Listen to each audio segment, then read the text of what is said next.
এই নাও মোবিলটা ঢালো।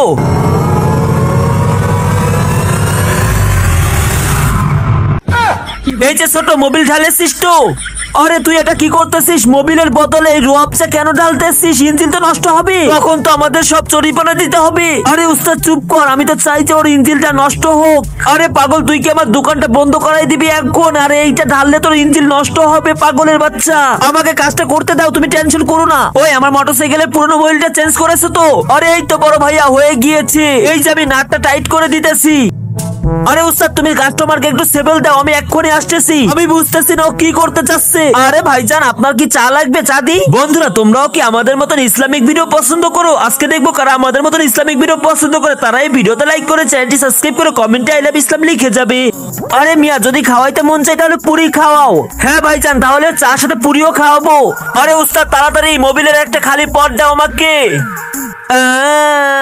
আরে তাড়াতাড়ি করো, কাস্টমার দাঁড়িয়ে আছে। এই নে ধর খালি ডিব্বা, আর এই নে মোবিলের টাকাটা নিয়ে যা। আমি আমার কমিশনটা কেটে নিয়েছি। বন্ধুরা এইভাবে মোবিল যারা গাড়ির থেকে পাল্টাও, সাবধানে পাল্টাবে, না হলে তোমার সাথে এরকম ক্ষতি হতে পারে। বন্ধুরা তোমাদের কাছে কি এই ভিডিওটা উপকার হয়েছে না ক্ষতি হয়েছে কমেন্টে জানাও। আর হ্যাঁ তোমরা কে কে মোটরসাইকেল চালাইতে পারো কমেন্টে জানিয়ে যাবে।